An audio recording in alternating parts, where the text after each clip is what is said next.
Why do people stay in abusive relationships? A presentation from the KIDAS 2020 conference, Domestic Abuse, It's Everybody's Business.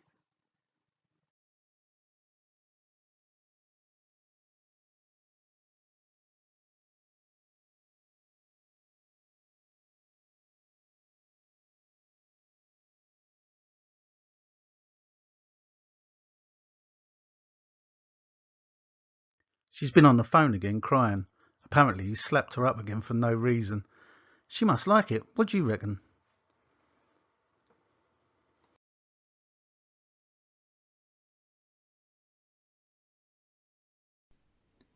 Darren's always calling and texting him. Our friendship is so different now. I can't blame him, mind you. John is so hot. They have a passionate love affair, the stuff of Hollywood movies, but I don't like that. Last week it ended up with John having 2 black eyes.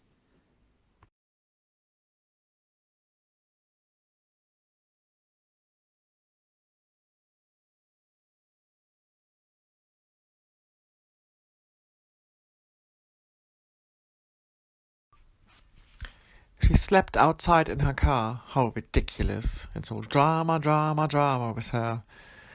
He's a good provider, earns well, she stays at home with the kids, and she's luckier than the rest of us. She says she's sleeping in her car because she's scared.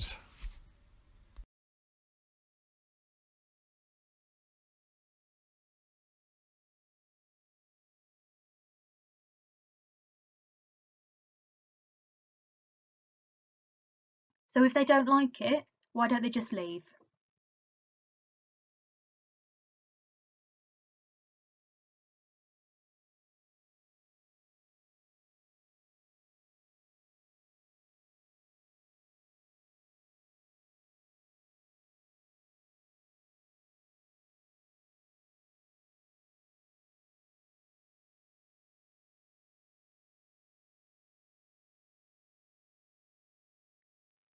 Oh, I don't know what else to do, really.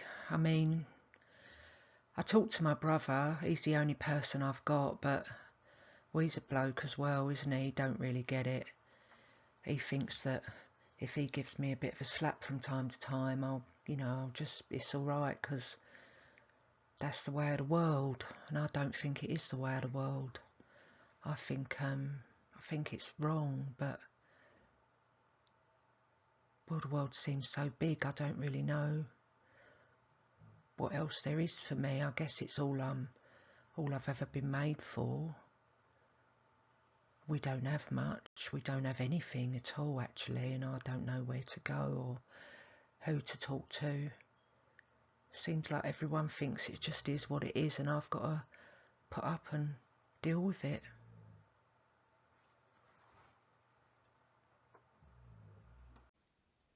Darren is my first boyfriend.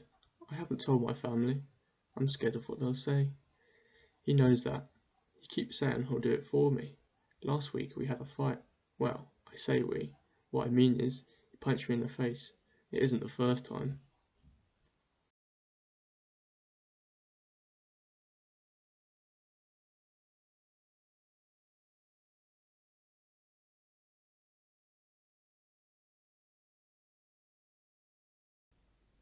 I've had to start sleeping in the car. I can't stand the evenings when he's home. I make sure everything is done during the day, have dinner with the children, and then go to the car when he's home. I get peace. I'm not put down. I'm not raped. I'm not beaten. He will not make a scene on the street, so I'm safe. I feel too ashamed to tell friends exactly what he's like. They will think I'm weak. I'm here on his work visa, so I have no rights of my own. All I have is the car. I cannot leave my children. Domestic abuse isn't really about people falling out and having a difficult time together. That happens in all relationships. In fact, stress can overwhelm relationships to the point where sometimes they become very aggressive. The reality of the domestic abuse that we work with is that someone is controlled and hurt to the extent that they find it very, very difficult to make changes. You are living with someone that's supposed to love you, but someone who is hurting you every day. You're also living with the shame of living with that, with the knowledge and the understanding that that is happening to you. You're living with the shame of feeling that you're tolerating that. And actually that's why we talk so much about avoiding blaming the victim, because that shame is so damaging as a human emotion. And if you talk to someone as though they can just get up and leave, it's actually really easy when it isn't, we just reinforce that shame. The person that can't leave easily is very frightened. They don't know what harm they could come to. They believe they can come to significant harm, and the numbers tell us that they can. So they're managing their safety as well as they know how to. There's a lot of anxiety and exhaustion. The mental stress of living with abuse is exhausting. And what that does is narrows our space for action. You only have to ask yourself how difficult you find it at the end of a difficult day to think about things and to process. You want to just collapse in bed or sit in front of the telly. Now imagine you're under that sort of mental duress and then some every single day. How much space do you have to make life-changing decisions? And you may have become very isolated. Friends and family may have had enough. They may be judging you. They may be blaming you. They may be moving away from you. But the person that is hurting you is more than definitely trying to isolate you from those people because it serves their interest. So who do you reach out to now? Do you reach out to the nameless housing worker? Do you reach out to the stressed out teacher? Do you reach out to all of these people who you don't know and who you don't know will react to you well? And actually, do you reach out to them when you feel so terribly ashamed? So that's about not having options, and that's about how difficult we all might find it to ask for help, let alone under those circumstances. You might have limited options in lots of other ways, financially. Are you going to leave your home and everything you own? Do you have the money and the resources to relocate or to start anew? And on top of all that, your self-esteem will have suffered. You will find it difficult to be self-determining, to get up and take action. And then there's your children. We may say, well, your children are suffering, why wouldn't you leave?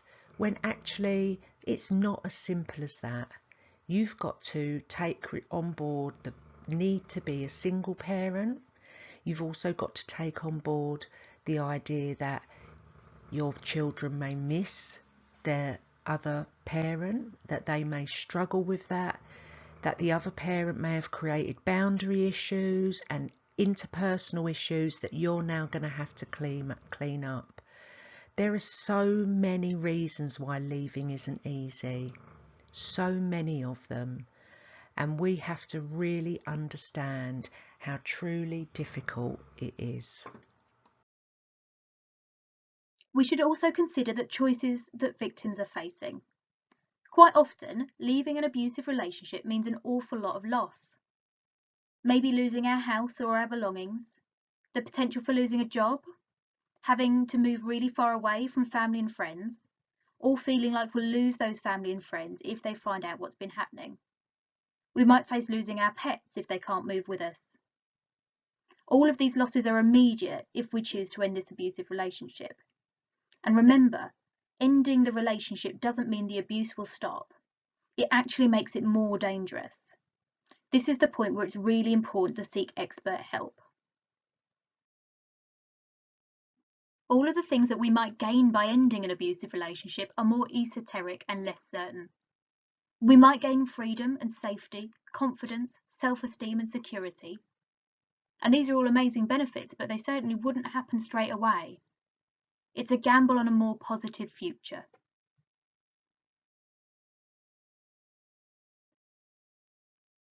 The truth is that when we're asking why a victim isn't leaving, we're asking the wrong question. We should all be asking why an abusive person is continuing to abuse. That's the person putting someone else in danger.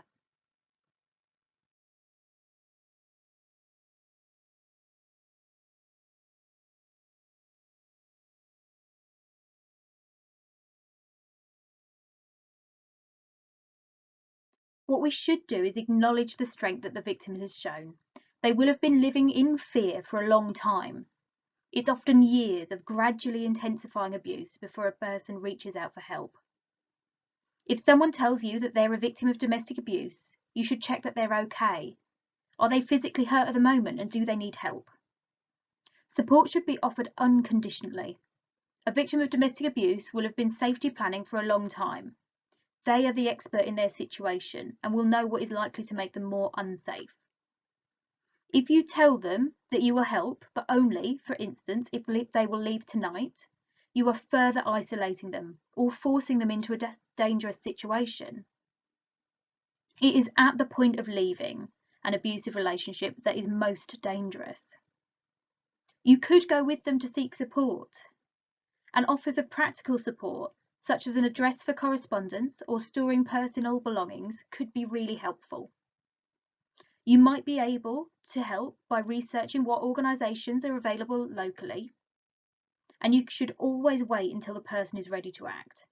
Make sure you're waiting without judgment. This is part of understanding that they are the expert in their own lives and should be supported to make their own decisions.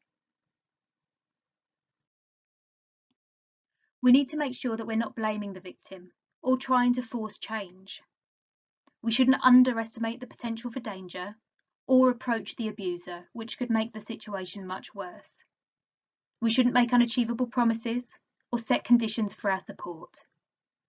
We also need to be careful not to lose compassion for the person that we want to help or give up. Abuse is isolating, and you're helping by not losing help in this situation.